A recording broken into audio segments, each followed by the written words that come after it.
Thanks for joining in for today's webinar on considerations for adult siblings impacted by autism. We have a few announcements to get things started today. The Johnson Center hosts several free webinars throughout the year. The next one will be on Thursday, July 11th, when Amanda, Tami, and Dr. Jana Rundle answer your counseling questions. You can see the list of future free webinars and register by going to www.johnson-center.org, then clicking on the webinars link on the right-hand side. You can also join our email list there and stay up to date on all events and opportunities by clicking on the Join Our Email List link on the homepage. We also post news to our Facebook, Instagram, and Twitter accounts, and these are great sites to stay up to date on news like scholarships, research news and opportunities, events, and more.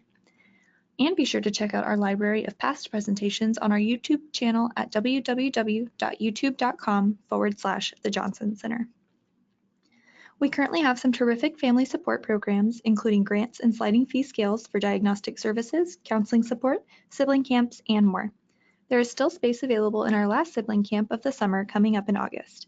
If you'd like more information, please contact us at info@johnson-center.org.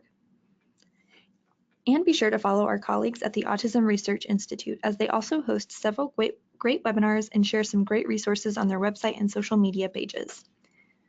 If you would like a certificate of attendance after today's webinar, look for a follow-up email in your mailbox 1 hour after the webinar concludes, or look for the link on our YouTube channel in the webinar description. It will contain instructions on how to get your certificate. If you have questions during the live webinar, please type them into your GoToWebinar control panel or email info@johnson-center.org. If you are watching a recording of this webinar, you may email questions to the presenter at info@johnson-center.org. Today's webinar is presented by Amanda Tami. Amanda has a master's degree in counseling psychology and completed a recertification program in applied behavior analysis. In addition to being a board-certified behavior analyst, Amanda is also a licensed professional counselor. She has extensive experience working with both children and adults, including those who have autism spectrum and other pervasive developmental disorders, ADD, ADHD, anxiety issues, and trauma, both as a BCBA and as a counselor. She has additional specialized training as a counselor in EMDR therapy and its applications to children. Amanda heads up the Johnson Center's Behavioral Sciences and Counseling programs and is a sought-after presenter. Please welcome Amanda.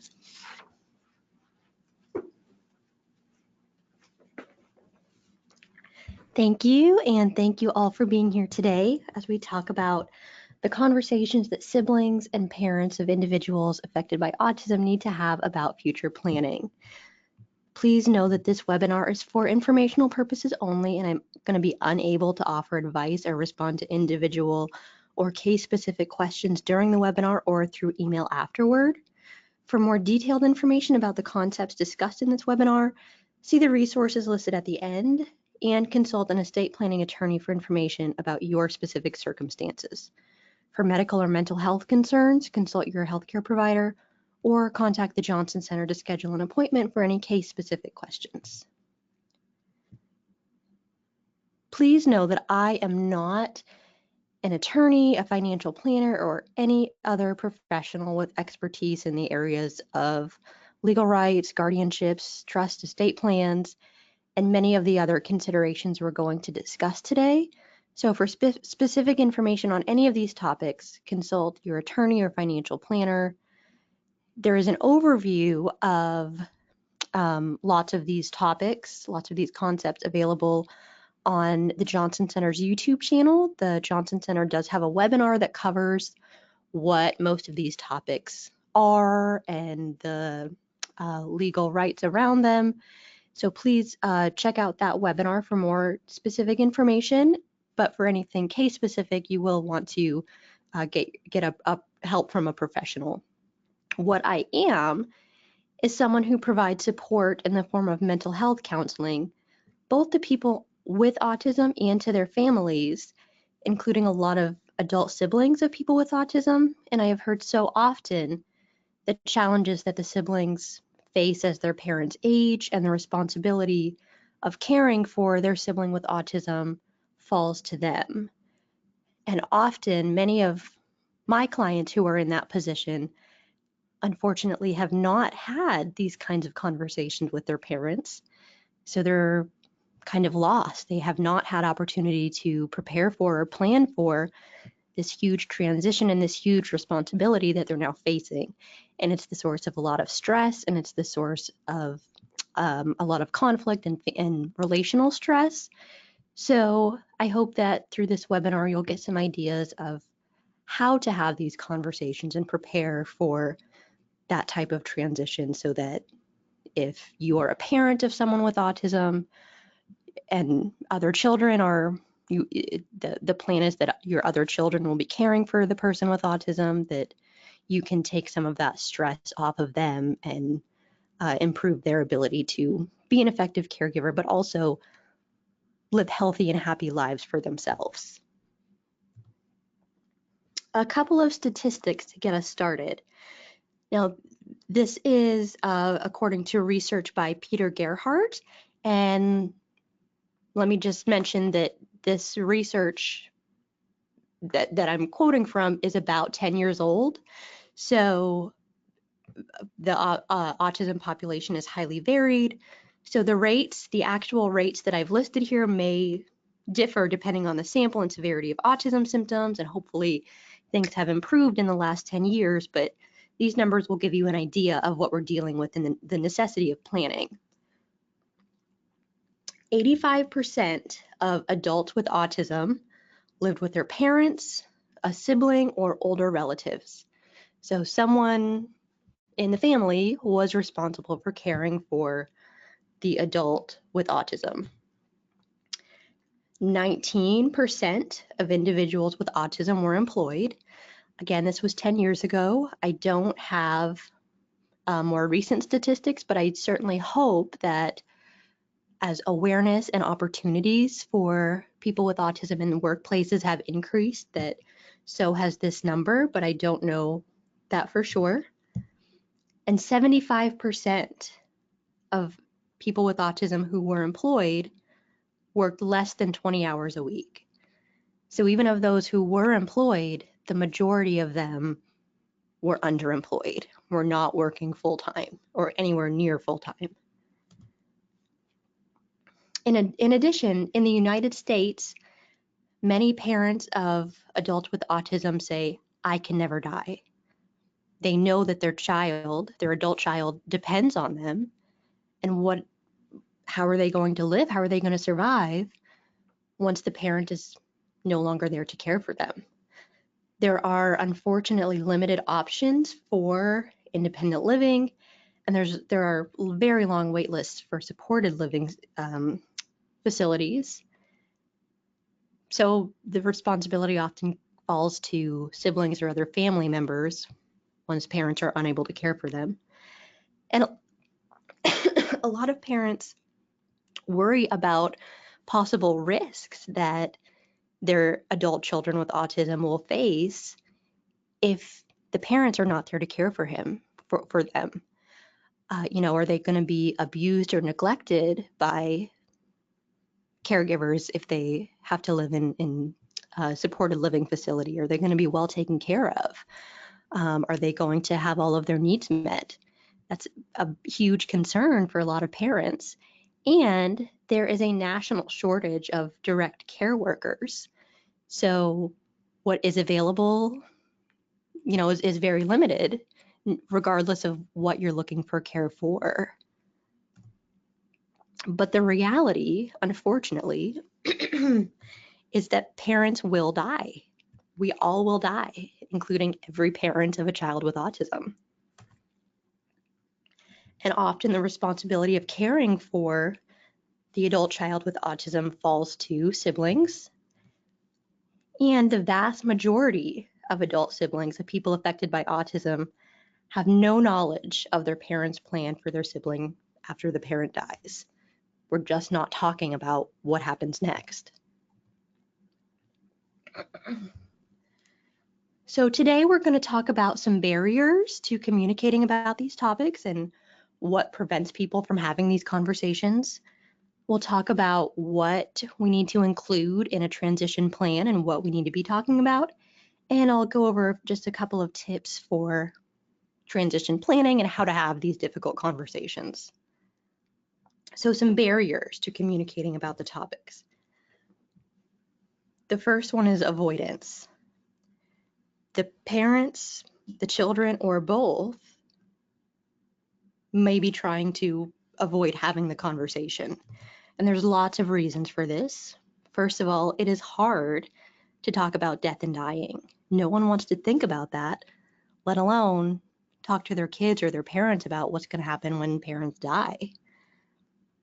In addition, sometimes these kinds of discussions can cause conflict. Some siblings are angry, resentful, or they are just not interested in caring for their sibling with autism. And also, anytime you're talking about estate planning, inheritance, anything about money, all of those types of conversations can cause family rifts. So hopefully not, but they certainly have the potential to do so. So some people just want to avoid the conversation because they don't want to cause that conflict within the family. This topic, no matter what, is going to stir up emotions, sadness, fear, death. And some people, both the parents and the children, might say, I don't want to know. I don't want to think about it. I don't want to go there. So I'm just going to pretend it's not happening and not going to happen, and we'll deal with it when we get there. And finally, some parents feel really guilty about leaving the responsibility of caring for the child with autism to their other children. They also might feel guilty about leaving all of their children, but especially that one with autism who relies so heavily on them. Another reason that, number one, that we might avoid the topic, but also just a barrier to having the conversations, is that planning is hard and takes time and requires knowledge of all of the systems and options that are available. If the parents haven't been able to put together a plan, there is no plan to be shared with their children or with the person with autism, with their sibling. So sometimes the conversation isn't happening because there's no plan to share. You know, family members need to know about what options they have to be able to create that plan. What are the options for housing? Who are the possible family members who might be able to be the caretakers or be able to help in some way? Is the person with autism capable of getting employment? If so, what are his or her skills or capabilities? What are the legal requirements and limitations that we're going to be working within as we transition care from parent to sibling? You can't create a transition or future plan if you don't know what the options are for a transition or future plan. And unfortunately, access to this information is quite complex. Well, not access, but understanding all of these systems and all this information can be quite complex and just not easy for someone to navigate. Parents might avoid talking about the subject as they are worried about putting a burden on their adult child. Some adult siblings dread or resent having to care for a sibling with autism. And some step right into the caretaker role very happily and very easily. Most are somewhere in the middle, and lots of different things can affect the attitude and the desire to step into that role. Personality, current everyday obligations, what the sibling's life is like right now, family history, and the family's narrative about that sibling with autism all affect how the adult sibling approaches this responsibility. Many parents just don't want to put that responsibility onto their other children. But there's light. A recent study shows that many people report higher satisfaction with their lives when they take on the caretaker role to their sibling with autism and intellectual disabilities. This study looked at both siblings of people with autism and siblings of people with intellectual disabilities. And what the study found was a positive relationship between life satisfaction and care and support for a person with special needs, meaning the sibling reported higher life satisfaction once they were in that caretaker role. The study also found a negative relationship between stress and depression and care and support for the person with autism, meaning stress and depression decreased once the person was in the caretaker role. And the study found a positive relationship between relationship quality measures and care and support for the person affected by autism. So once in the caretaker role, they reported an increase in the quality of their relationships. So what do future caretakers need to know as they plan for this type of transition? Well, first of all, does the sibling know that the parents expect them to take over as the caretaker? In many families, the sibling as the future caretaker is the expectation, but it's never discussed. Do siblings know that this is the expectations, and do siblings agree to take on this responsibility? A lot of families, in a lot of families, this is kind of an unspoken expectation where everyone knows, parents and all of their children know that one day children will be the caretaker for their sibling, but no one actually talks about it. No one talks about what that's going to look like. In other families, it's not talked about, but the children, the siblings of the person with autism, don't even know that that is the expectation for their future. So they get to that point and they say, no, this is not what I signed up for. I never agreed to this. I'm not going to do this. So the sibling needs to know that this is the expectation in order for any planning to take place. And also, is there a backup plan in case the sibling is unable or unwilling to care for the person? You know, it might be the expectation for the children's entire lives that the sibling will care for the person with autism. But what happens if when it gets to the point where the sibling would take on the caretaker role, that they're in poor health or for whatever reason unable to care for the person? There needs to be a backup plan. Siblings need to be aware of the medical diagnoses and conditions that the person with autism has. What are the symptoms, the traits, the prognoses, the treatments for those conditions? And how does that affect the daily routine and the abilities of that person? Are there medications that the person takes? What's the dosage? What's the time of day? And what kind of care procedures are required to ensure that the health and safety of this person are met, given whatever medical conditions, in addition to autism, this person may have? What are the red flags that the person needs medical attention?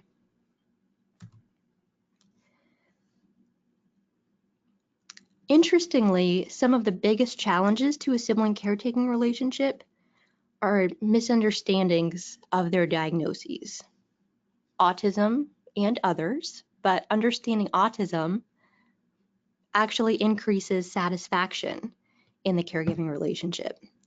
Siblings of people affected by autism, once they take on the caretaker role, might report resentment, sadness, and frustration. And that may be the case no matter what. But if the sibling understands autism really well and understands all the other comorbid medical conditions that the person might have, they actually are able to have more empathy, be able to take the perspectives of their sibling with autism, and overall have a much higher quality relationship with that person because they understand the differences and the reasons for and the causes of some of the extra challenges that they face. Who is going to be making the decisions for the person with autism? Now, there are absolutely a lot of people with autism who are 100% capable of making their own decisions for themselves. And that is great. And if that is the case for your loved one with autism, then these are probably not things that you need to worry about. But if your loved one with autism has some impairments that affect their decision-making abilities or their abilities to understand how their decisions will affect future decisions or what will be the long-term consequences of those decisions, you may need to think about guardianships and advanced directives. Advanced directives are things like living wills and powers of attorney. So if a person with autism is living with a parent and they fall into this group of people who aren't able to make their own decisions, then parents may already have guardianship and advance directives in place. But the sibling who will be the future caretaker needs to know and understand the rights of a person who is under guardianship and the responsibilities of that guardian. They also need to know the process of changing the guardian from the named parent to the sibling. And if no guardianship order is in place, is there a power of attorney? And what are the responsibilities of someone named power of attorney? Power of attorney can make, for example, legal decisions or medical decisions on behalf of the person with autism. So whereas guardianship is much more, it gives the named guardian much more responsibilities, power of attorney names either, for example, medical power of attorney would allow the person named as power of attorney to make medical decisions, but not all of the decisions for the person's life.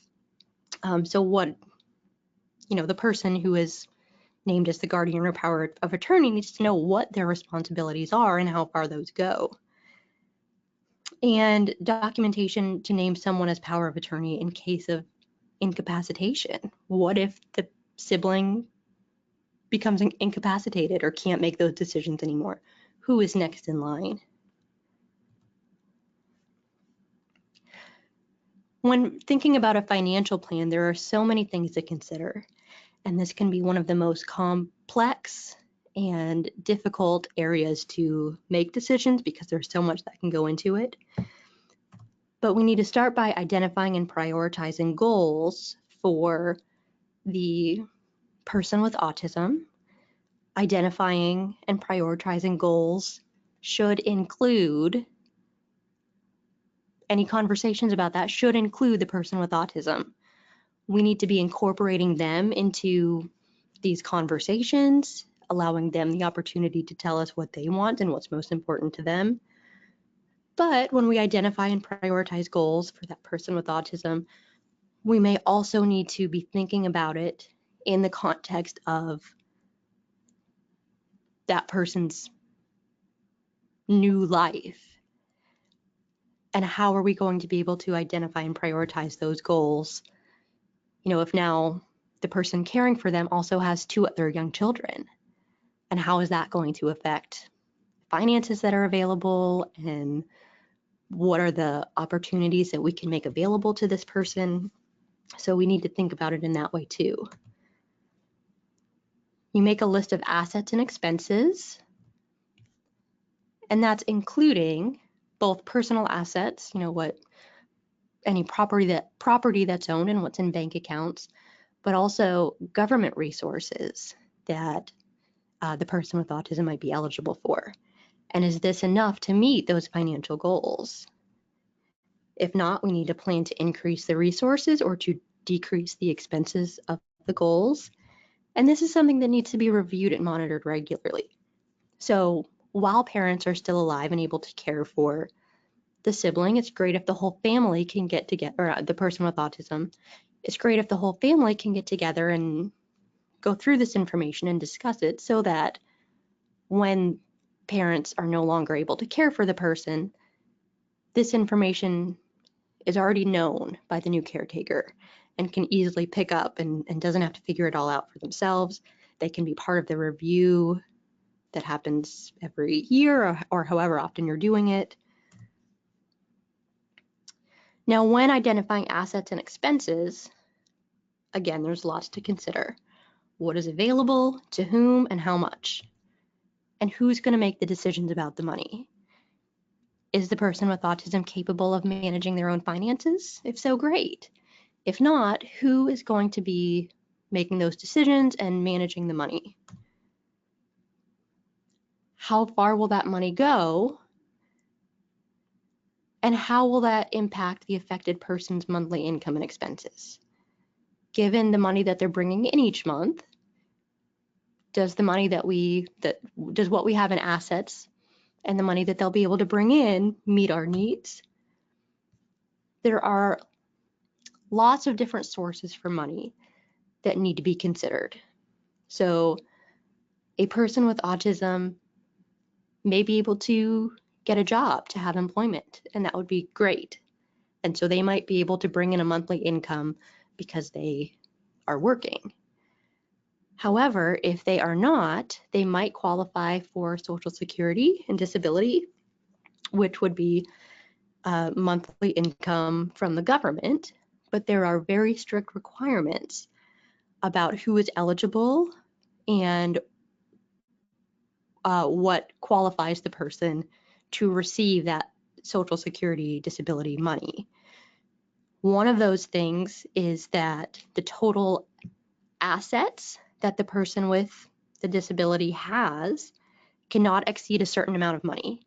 And I believe it's about $2,000 or $2,200. They can't have more than that much money in property or any of their assets, can't total more than that.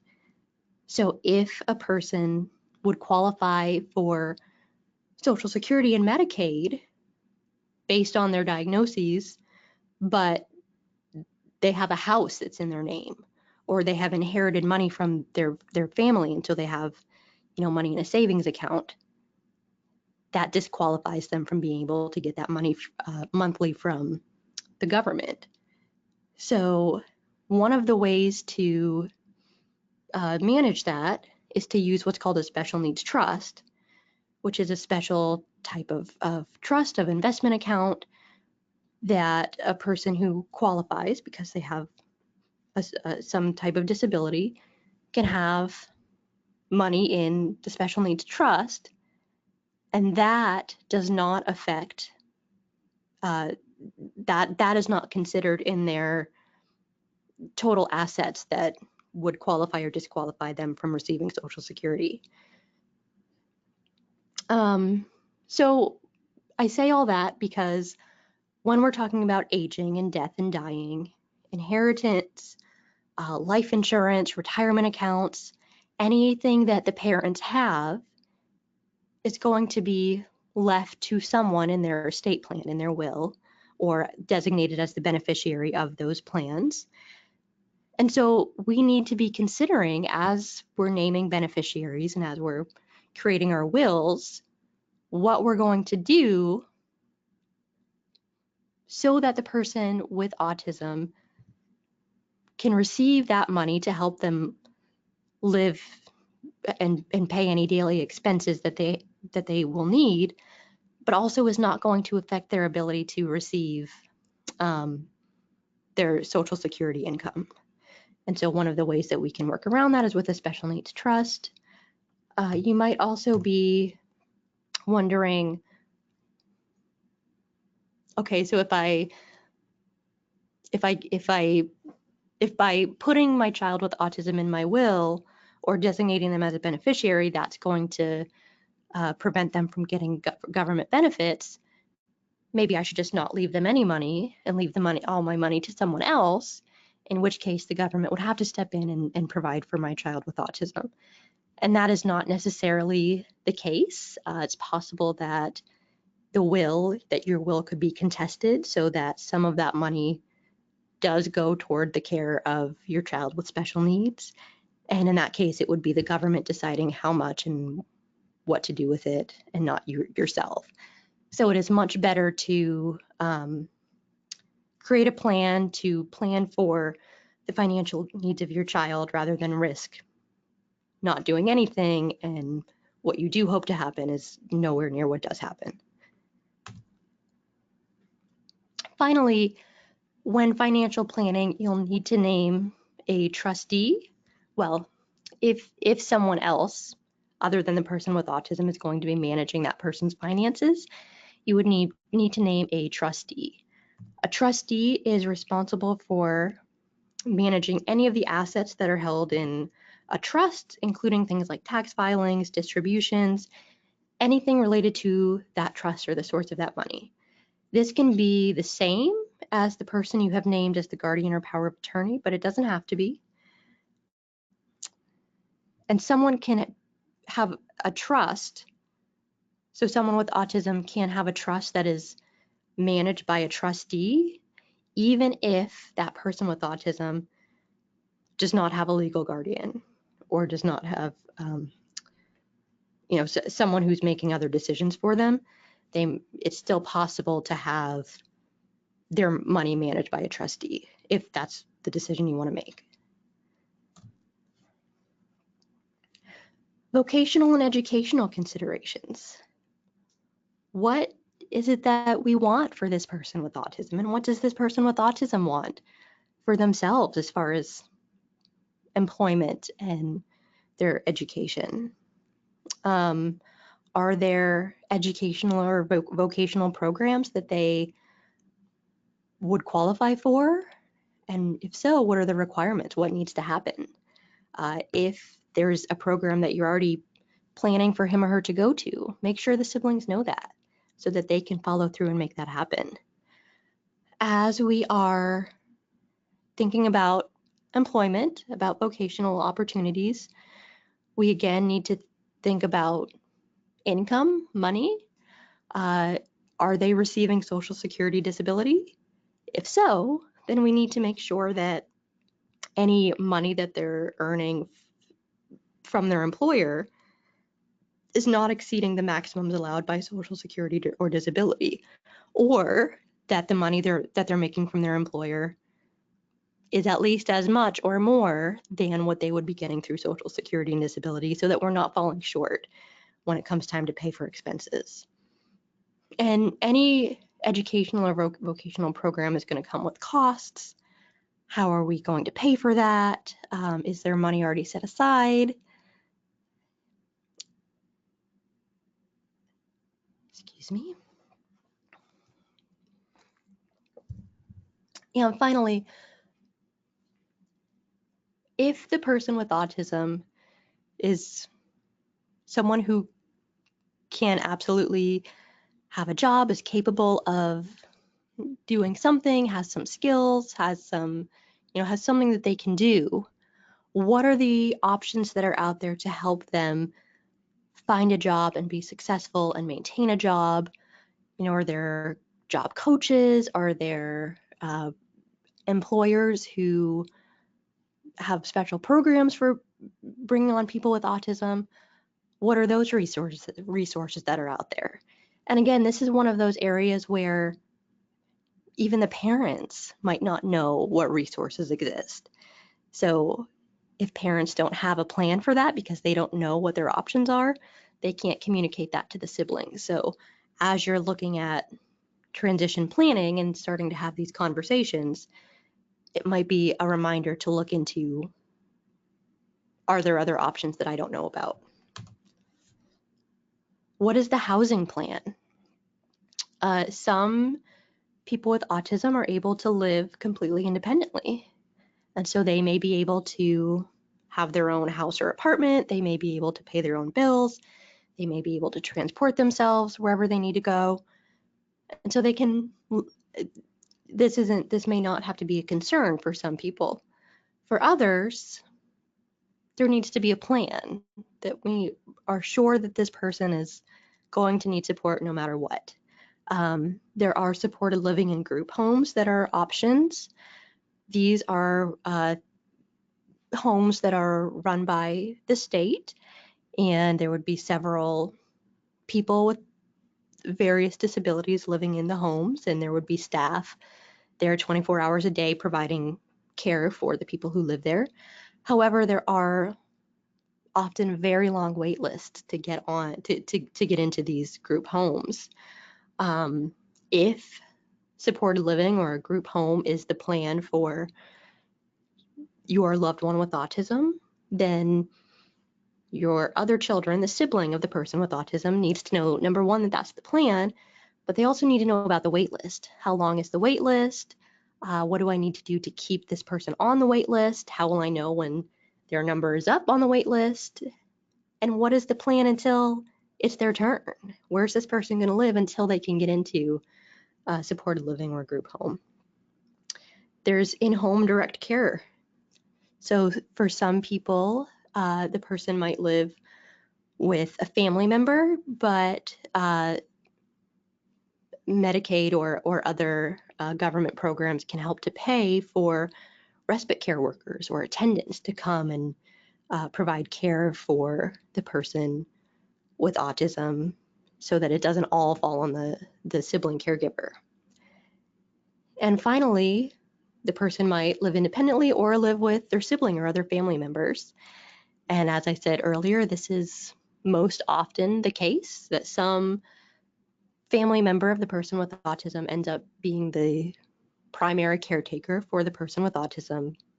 And so it might fall onto the caregiver to figure out, what am I going to do? How am I going to care for this person on a day-to-day basis? The sibling needs to know about, any government programs or other benefits that the child with autism or adult child with autism is receiving, and the eligibility requirements for that person. What do I need to do to make sure they stay eligible? Is the person receiving Social Security and Disability, Medicaid? What are the requirements of keeping the programs active? What are the eligibility requirements? What do these things cover? What does Medicaid cover? What does it not cover? And if the adult child gets health insurance through a parent's employer, would he or she qualify for continued insurance through an employer as a dependent of the sibling instead of the parents? And if so, what would be the cost of that? Regardless of what is the source of medical coverage, you need to know about what are the copays and the deductibles, what are the out-of-pocket costs. And unfortunately, there are some types of therapies and some other services that are not covered by any insurance. So what are the out-of-pocket costs for that? What is not covered that is going to become an expense? Can the person drive? If not, then how are we going to plan for transportation for that person? If they can drive, do they own their own car? Can they own their own car? If so, can they take care of it? Do they have the ability to manage the maintenance of the car? Can they use public transportation options? In a lot of cities, there's the public transportation like the city bus or the subway, but there might also be a special program for people with disabilities that you would have to qualify for. But here in Austin, it's called Metro Access, and you have to qualify for it. And but if you qualify, then Metro Access will come and pick you up directly from your house. You don't have to go to a bus stop. It'll take you to where you're going. And so for some people, that's a safer option and requires less navigation. And so for some people with autism, it might be something to look into. And do they always need to be accompanied by a caregiver? Does someone always have to be with them? If they're taking Metro Access, do they still need to be with a caretaker? And if public transportation or something like Metro Access is not an option, what are the options? Unfortunately, it often then falls to the primary caretaker to be available to drive them to wherever they need to go, or family and friends to be able to pick them up and drive them to where they need to go. And so we need to be prepared for that and know that that is something to consider and be able to plan for. And finally, the siblings of the person with autism need to be knowledgeable of and involved with the support team for the person with autism. Who is providing any sort of care for this person? Doctors, therapists, case managers, respite providers, support staff. These people probably know the person with autism very well and can be a source of support for the sibling during this transition time. But they're also very important to that person with autism. We need to maintain consistency and maintain positive relationships and maintain the same level and quality of care as much as we can, even across this transition. And what procedures or routines are already in place for this person? Is there a behavior intervention plan that's in place? If so, the adult sibling needs to be aware of that so that they can use the same intervention plan at the time of transition. Are there any ongoing medical routines that need to be either accounted for or maintained? If so, we absolutely don't want to stop a medical routine that is necessary or a medication routine. So the future caretaker needs to be involved and knowledgeable about all of these things. Contact information. How do I get in touch with these people if something comes up? All right, now I'm going to go over a couple of tips for transition planning and having difficult conversations. First, we'll talk about having difficult conversations. How do you have these? How do you go about talking about these kinds of things? It's uncomfortable for everyone. No one wants to talk about it because it makes everyone uncomfortable. So how do you get through that? How do you make it happen anyways? First of all, make it a collaboration. It should not be one person making all the decisions and saying, okay, here it is, here's the plan. Involve everyone, the person with autism, the future caretakers, get everyone together if possible at the same time and make it a discussion. Say, here's what I would like to see happen. Do you agree? Are you okay with this? What are the challenges that we're going to be up against and what can we do to overcome them? Make it a collaborative effort so that everyone, number one, is on the same page, has the same information. Everyone has the opportunity to agree to it or state their objections or their problems with it and gives everyone an opportunity to problem solve.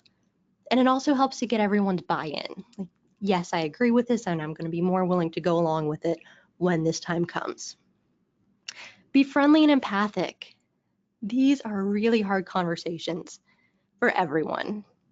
Everyone is sad and scared and uncomfortable when they have to talk about these things. But if we can be friendly and patient and consider how the other person is feeling, it leads to much less conflict, much less resentment, and we can all get a lot done faster, or not faster, but in a more productive way. And take the time to learn. The sibling or other future caregiver needs to take the time to learn about the daily life of the person with autism. What do they do? What works for them? What do they like and dislike?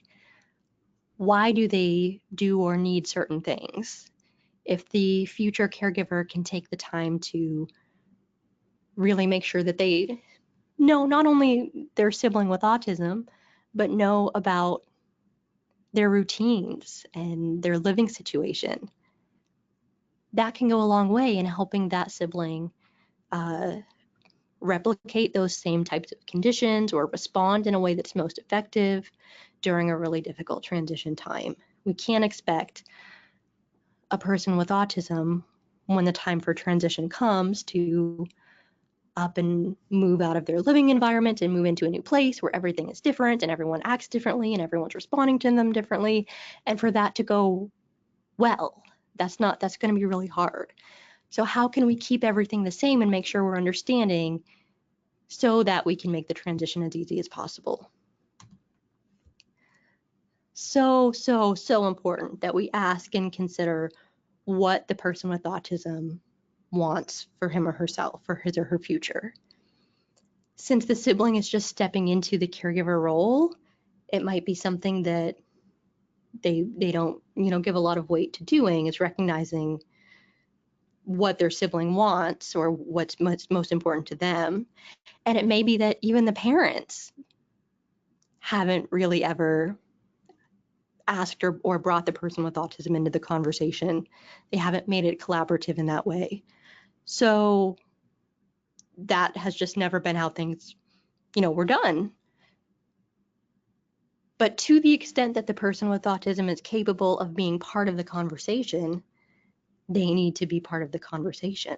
They have their own rights, wants, and needs. It can often feel easier to just make decisions for the person like we do with our kids, but it's important to heavily consider and respect the wants of the person that we're providing care for. They are a human being and have all of the rights and dignity that anyone else does. And also, if we include them in the conversation and include what they want, prioritize what their goals are, again, we kind of get their buy-in. They're more willing to do the things that we're needing them to do if we've included them and if they are part of the conversation, part of the planning. It's often necessary to educate the whole family, regardless of who the primary caregiver is going to be. Well, there will be one primary caregiver. Others in the family or social network might need to be involved in the planning and educated on the decisions that have been made. These people are hopefully going to be sources of support for the primary caregiver in the future, but they also need to act in a way that aligns with the decisions that the family has made. So, for example, if a grandparent wants to leave money or property to the person with autism in their will, would that get in the way of the existing financial plan? Would that, be problematic for receiving Social Security or disability? If so, grandparent needs to know that they can't do that, or you need to work together with them to do it in the right way, that it won't interfere with the plan that you've already established. In addition, hopefully, if other family members and people in the social network are aware of the decisions that have been made and why, we hope that will help the sibling caregiver to not face criticism about, people who from people who disagree with the decisions that are being made, or other people's unsolicited opinions about how the person should be cared for, or what decisions should be made. If we're open and honest and share that information up front, then we hope that people will be less likely to be critical of the sibling for following the decisions that have already been made. Put it in writing. Document and write down all of the information, all of the plan, everything that you've decided on. Put it in writing. Now, some documents are legal documents, and you absolutely have to have documentation drafted and notarized, and it needs to come from an attorney. And in that case, if you've already gone through the steps to have that part of your plan, you already have that in writing, and that's great.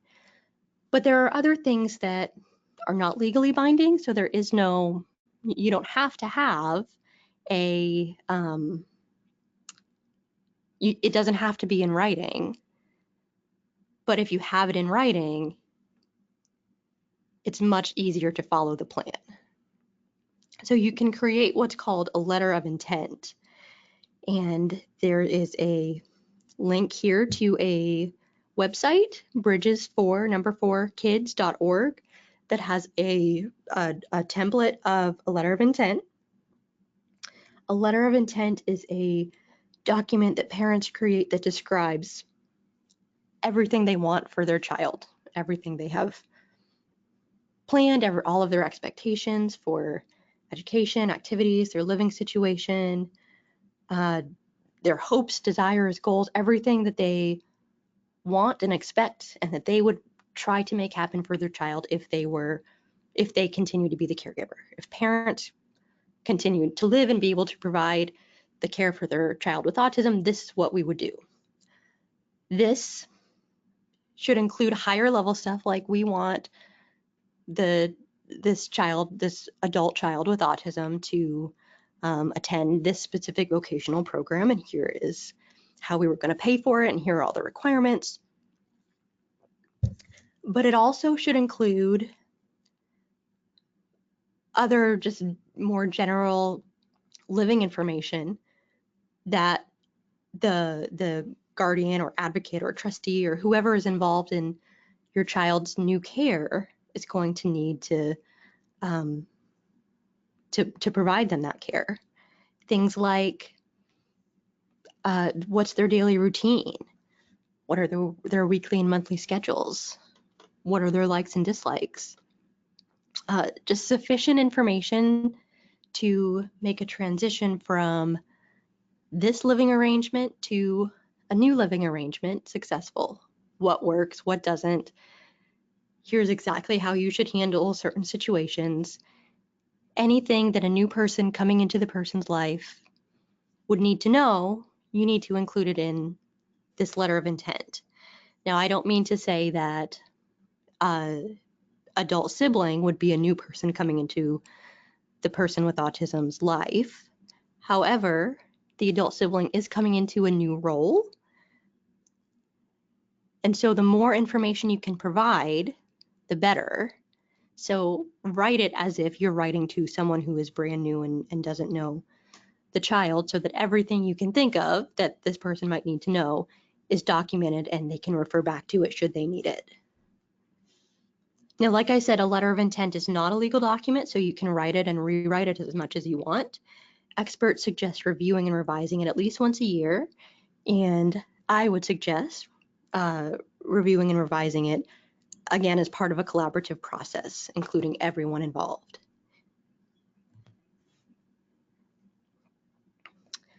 We need to think about preparing the entire family for the transition to sibling care. Often by the time parents are dying or unable to care for their adult child with autism, their siblings already have kids of their own. They already have a family of their own. So we need to be able to prepare the children of the sibling of the person with autism for a major life change as well. We do the best way to do that is by talking about this plan, what the future is going to look like and what we expect for it, beginning early and having that conversation often. The transition to sibling care can create disruption to the family environment, routines, finances, everything, all aspects of daily life. So children should be prepared for changes. This should not be, a discussion that's had in a, oh no, this is going to be awful kind of way, but this is just how things are. This is what's going to happen, and we love this person, and we're going to do everything we can to support the person. And it might be difficult at first. It's going to be a big change, but we're all going to get used to it, and it's all going to be okay. I said that these conversations should happen early and often. If you are a sibling of a person with autism and you have children of your own who are not that young anymore, but you've not started having these conversations with them, that's okay. Now is the time. Just because you didn't start when they were young doesn't mean you can't start now. The more preparation, the more advanced notice we can share with kids, the better able they are to predict what's going to happen, to prepare for those things, and to be used to that idea so that when it comes time to happen, it is far less of a shock and much easier to make that transition. And finally, as an adult as an adult sibling of someone with autism, regardless of whether you are in the caretaker role now or if it's just something that you are preparing for your future, remember your own health. Do what you can to take care of your body physically, to take care of all of your physical needs, but also take care of yourself emotionally and mentally. It can be very taxing to be in a caretaker role in addition to all of your other life stresses. So do what you need to do to take care of yourself. Work with a therapist, find a support group, find others who get it and who are going through the same challenges that you are. Do what you can to take care of yourself, find activities for self-care. You need to be healthy, not only for yourself, but now you have another person who is depending on you. I have a couple of resources for you. Rights Law is a website. Right with a W is a website that has a lot of legal information about all of the things that we just talked about. So if you have questions about any of the legal stuff, please check out Rights Law, and you can find a wealth of information there. And again, the Johnson Center's webinar on what you should know about guardianship, estate planning, and special needs trusts is available on our YouTube channel anytime. It is time.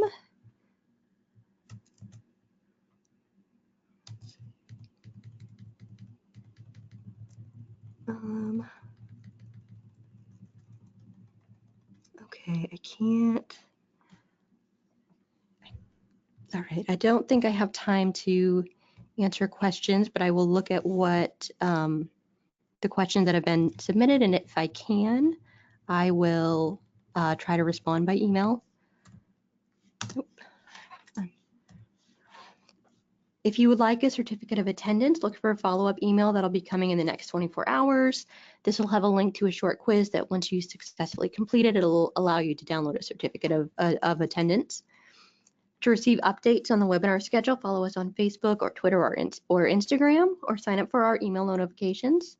And for more information about the Johnson Center services, contact us by email or by phone.